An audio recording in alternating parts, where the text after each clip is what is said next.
Hello, everyone. We had courses canceled throughout the day on Thursday, and one of the ways we're going to try to catch up is I'm going to record a couple fairly brief videos I'm going to want you to watch prior to the normal class time, which would be on Tuesday. Let me go over some major points. I'm going to go through these fairly quickly, but you can watch this as many times as you like.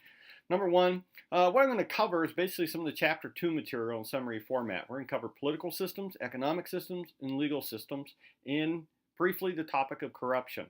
Number two, I am going to make a country sign up available to you. You will be doing some papers here in the near future, and you're going to be assigned to one of 18 countries. I'm going to create a Google Doc. I'm going to invite you to that Google Doc, and then it's first come, first serve in terms of go in, sign up for your country. And if you're the last person to sign up, there will be one country left. So please do that, and part of your response will be dependent on the country that you choose. So this is something you want to do as soon as possible. Um, as a reminder, we will have no physical class either on Tuesday. That's been planned since before the class began. It was in the syllabus. I will be at off-campus meetings that particular day. So I'm going to want you to respond to these particular discussion questions prior to class, and then spend time responding to your peers if you can. That's how I would suggest you spend your time. So make sure you do review the assignment sheet that is under week 3. There's an assignment sheet for February 5th and 7th. Please read those.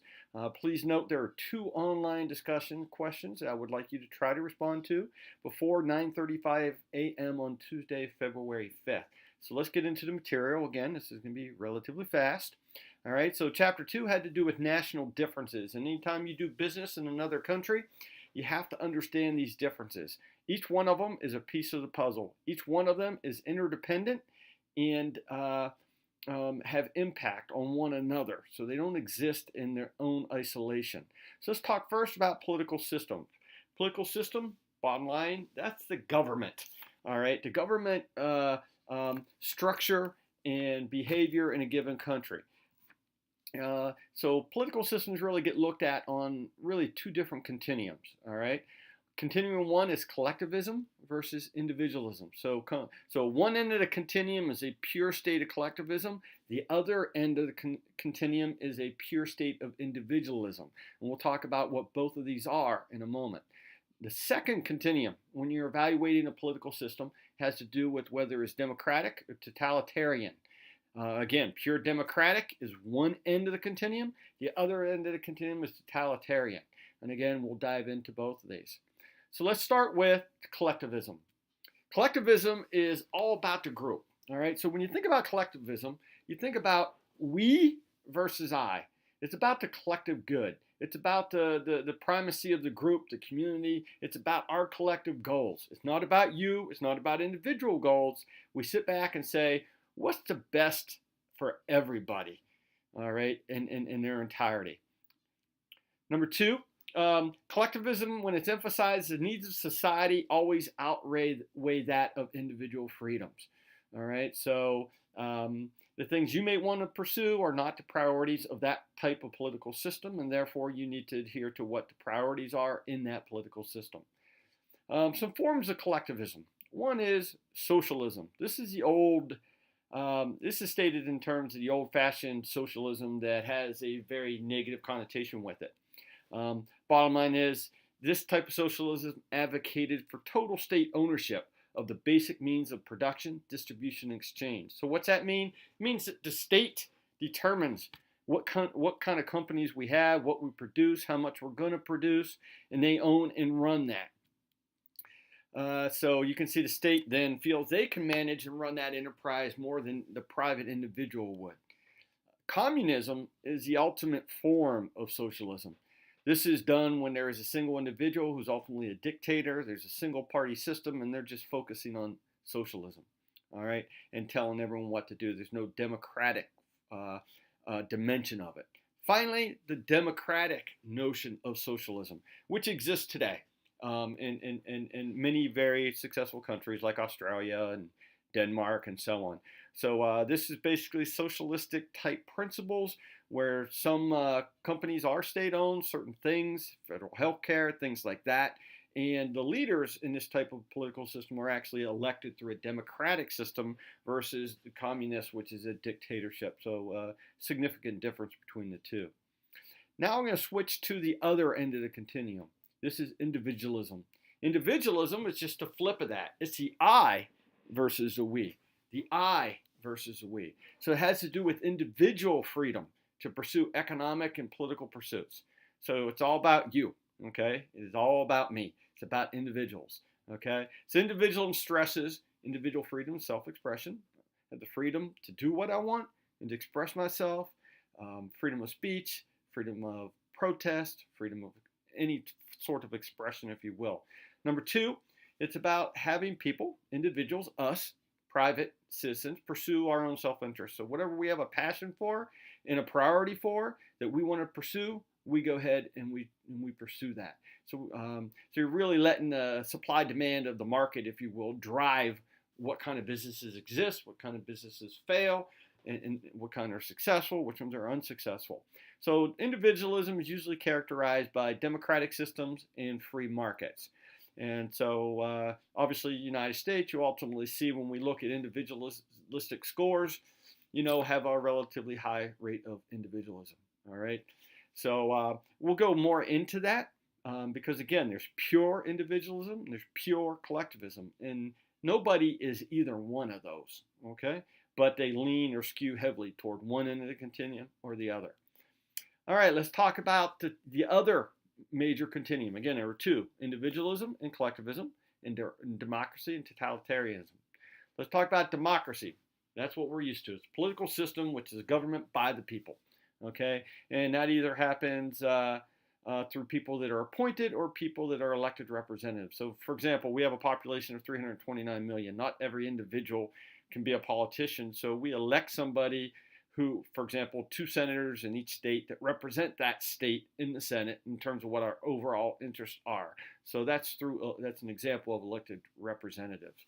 So again, I sort of already hit representative democracy. Totalitarianism, form of government where one person or political party exercises absolute control. Bottom line is, it's an individual. They stand back. They say this is what is right, and they totally dictate what is right.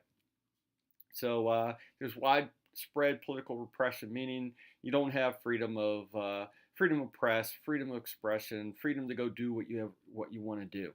There's not free, fair elections. There's typically not multiple parties that can compete. And as I said earlier, free press, media is often censored. And then in terms of rising up and trying to challenge that political system, that's something that is often met with strong resistance. So that's a high-level view of political systems. Now let's take a look at economic systems. All right, there's basically 3 different types of economic categories. All right, in terms of market economies. All right, so market economy, first of all, is political ideology. Economic systems are connected. A market-based economic system is likely in countries where individual goals are given primacy over collective. So we've got basically a market-based economy, all right, where supply and demand drive what type of businesses there are, who wins, who succeeds. There's in a pure market economy, there is no government ownership of any type of business or intervention of any kind. And so again, just like in political systems, there's usually not a pure, 100% pure sense of a market economy. Here in the United States, for example, back in 2008, the government interjected and propped up General Motors and AIG. They did that because they feared that there would be a complete collapse of the entire supply chain and literally millions of jobs would be lost. So again, the first type of economic system is the market economy. Supply must not be restricted by monopolies. The bullet that just popped up. The bottom line is there are controls in place in a market economy that doesn't allow one company to totally own the market. So, for example, when two energy companies try to merge and become one, obviously there's not going to be any competition. They can charge whatever they want. There's no way to combat that. So there are antitrust mechanisms in place that say, is there going to be a monopoly? Because when a monopoly happens, prices tend to go up and quality tends to go down because there's not a competitive pressure, uh, um, a need to quickly innovate and improve. Those things kind of go away. All right, so the role of the government, again, is to focus and encourage free and fair competition among private producers. So, again, supply demand drives it. There's limited to no government interaction. There are controls in place to ensure that monopolies do not develop. Let's go to the other end of the continuum. This is a command economy. A command economy, again, in its purest sense, all right, is where all the enterprises are state owned. State owned means government owns them.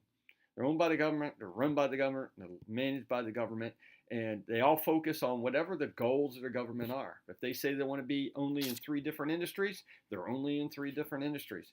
And then they manage the companies that execute in there.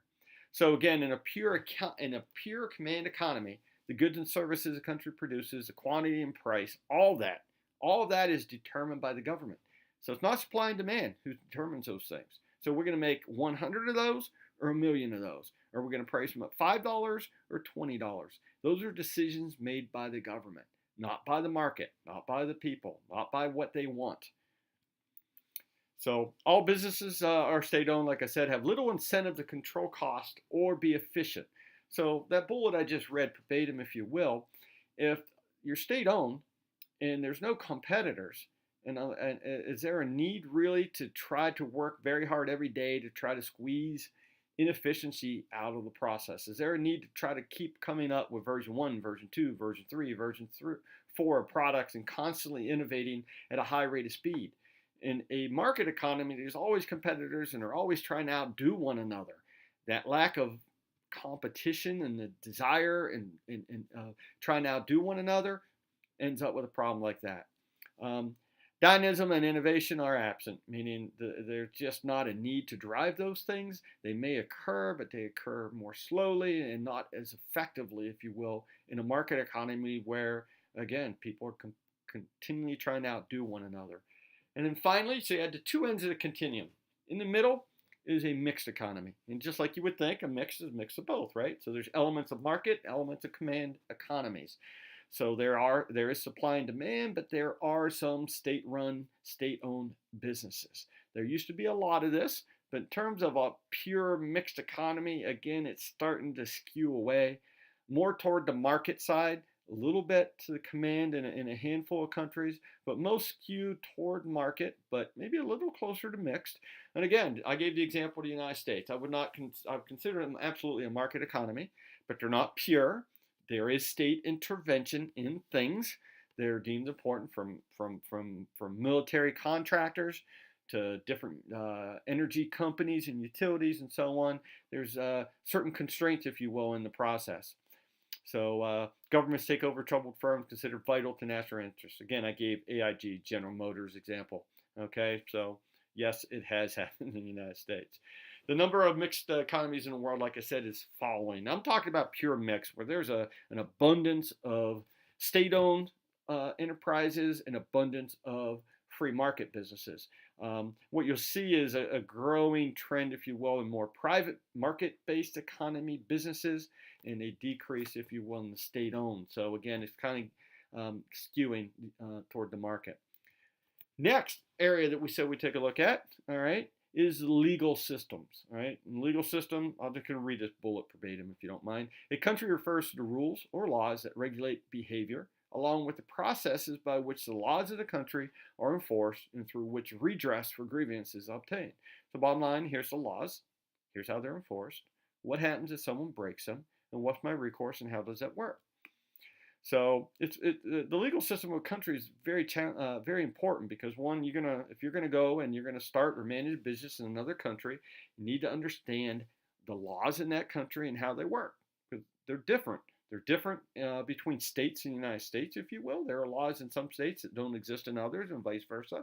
And then much bigger principles, which we'll get to soon. So bottom line is they address all the business transactions and the rights and obligations of both parties in a business deal. So let's talk about the different legal systems again at a high level. Number one, you have something called common law.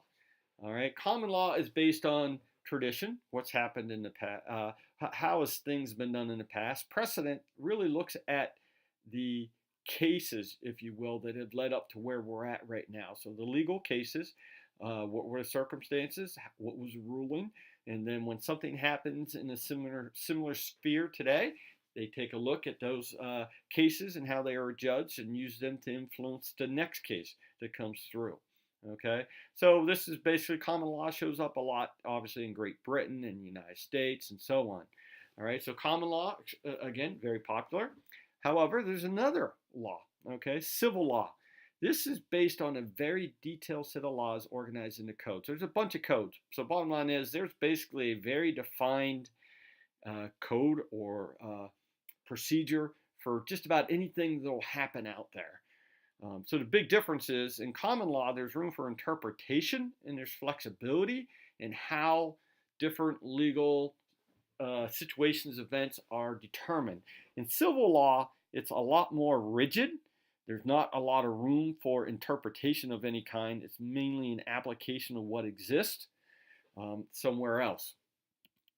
So again, this is found civil law, as you can see, in 80 countries, including very prominent, well-performing countries, Germany, France, Japan, and Russia, run on civil law. So we're here in the United States. We operate, again, on common law. You're used to doing that. That's the way your business runs. You go to do business in other countries based on civil law. You've got to have a different attorney that understands those specific codes to operate effectively. And then finally, a theocratic law. Again, this is a smaller amount of countries, but there are a number of prominent countries like Saudi Arabia and so on that base their law on moral laws. In other words, moral teachings are the basis for all their laws and how they're interpreted and how they're applied. So it's religious teaching. So a lot of times you're taking a look at Islamic countries. Their legal systems are much different than common and civil, though it has a little bit of both in them. Again, if you're going to do business in one of those countries, you need an attorney or legal counsel that understands theocratic law and the system that it's based on. So what the big thing you're going to be focusing on as a future business leader or employee is the differences in contract law. All right, so contract laws, bottom line is the body of laws that govern how a contract is put into place and what happens when that contract in exchange of goods or services or obligations is broken. Okay, so in a common law state, contracts which are a little more general, based on precedent and cases, and when something comes to court, there's room for interpretation by the judge in terms of what the outcome is going to be, and so on. In order to make that work in the U.S., contracts tend to be very long, very detailed, and spells out everything, so there's not a lot of room for interpretation because the contract says here's exactly what you needed to do. Okay. However, on the flip side, in a civil law state, the contracts tend to be relatively short because the code in that system, the civil law system, is very, very specific. So therefore, it's more of an application of what already exists versus trying to interpret anything. So a very different approach from a legal standpoint in trying to address these, and therefore understand what you're walking into. If I'm from the United States and I go into something other than a common law country, I go and they have a civil law system, I need to know by default these are going to be new complexities, new things that are going to slow my entry, and I'm going to have to be more aware of in terms of an extra level of complexity. I'm going to deal with a legal system that I've never dealt with before. A few other things within legal systems. One, one of the things you take a look at is property rights. Right? This is my right to use whatever resource that I happen to have. Okay, so what's my right with that property, whether it be a tangible or intangible property. Okay, so property rights can be violated in two ways. One is private action, meaning some private individual comes in and they steal what you have. All right, they may just come in and steal your product. They may come in and steal your design to a product. They may blackmail your company, etc. So this is just an individual who breaks the law against your company. On the other side, there's public action. Right? These are where public officials, all right, may try to solicit bribes extort income and resources from other property holders and so on. And the thing about this is a public action can happen at the government level, especially if you get into totalitarian type political system or command economy system where to ensure that you don't come in and take away business or whatever, they tend to put large tariffs, excess taxation on you in order to minimize your ability to be successful or make it much more costly for you to operate. All right. Next, I'd like to hit the topic of corruption. And when we get together physically the next time, which will be Thursday, February 7th, we're going to take a look at corruption in a little more detail. But the bottom line is there's corruption in every country. Every country, every government system, businesses, there is corruption. Some a lot more than others. And you might be surprised at the level of corruption in companies you may consider a little cleaner and more straightforward than what they may really be. When you have a lot of corruption, foreign direct investment falls. Why? Well, if I go invest in, say, a country like Russia, like Coca-Cola did, they invested $2 billion or a number similar to that, build a bottling operation, and they had to, ultimately the Russian government came in and took over the company, kicked the U.S. owners out, and took ownership of the facilities and everything that was in it. All right, so therefore people say that sounds risky to go invest in that country. And so there's a lot of corruption, and there's all different types. It's going to tend to have federal foreign direct investment relatively low. Trade falls. Am I going to trade with someone I don't trust? Or am I going to trade with someone where I've got to pay bribes on the side or underneath the hood, if you will, to get in the door? Therefore, if people aren't invested in my company, in my country, and I'm having a difficult time trading because they don't trust me, my economic growth falls. So you'll see those kind of things line up. Where do you think the U.S. stands? We'll do that on Thursday. We've got a couple websites I'm going to make visible to you, and we'll walk through these things. All right. However, corruption is so large, and it happened with a lot of U.S. companies who found themselves unable to compete in other countries unless they paid bribes. Bribes were just a cost of doing business, if you will. That's what they argued. Well, our U.S. government says, no, sorry, we're not getting into corruption business. They created something called the Foreign Corrupt Practices Act, FCPA, and it basically limits corruption. If government officials or company officials command bribes, want bribes, execute bribes, they're going to end up in prison. So it's illegal, and there have been people imprisoned, and you yourself need to understand this, because what happens is people don't go out and they want to be corrupt. What happens is someone gets in a position, they're being paid well, and when they're paid well, they have to perform, and their company needs to perform. And they may need to break into a country where there's no sales or limited sales, and they have to grow those sales. Well, they find different ways to do that. And unfortunately, sometimes they have to bribe companies to get into the game. And if you do that, you could place yourself at risk. So we'll take a look at, I don't want to look at that slide yet. So what I'm ultimately going to do is I'm going to end the presentation right here at this point in time. Please do take a look. You will see an announcement regarding Tuesday, February 5th. And the thing you're going to notice, there's going to be 2 online questions that you need to respond to. You will need to respond to those questions, and then I need you to respond to at least 2 people who have not yet received 2 responses from your peers. Now, first off, I expect you to respond to the initial set of questions, label them. If it's a 3-part question, put part 1, put your response, part 2, your response, part 3, your response.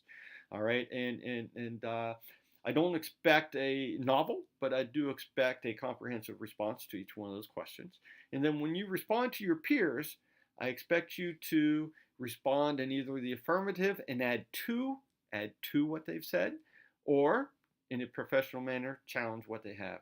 In other words, an appropriate and non-acceptable response is, I agree.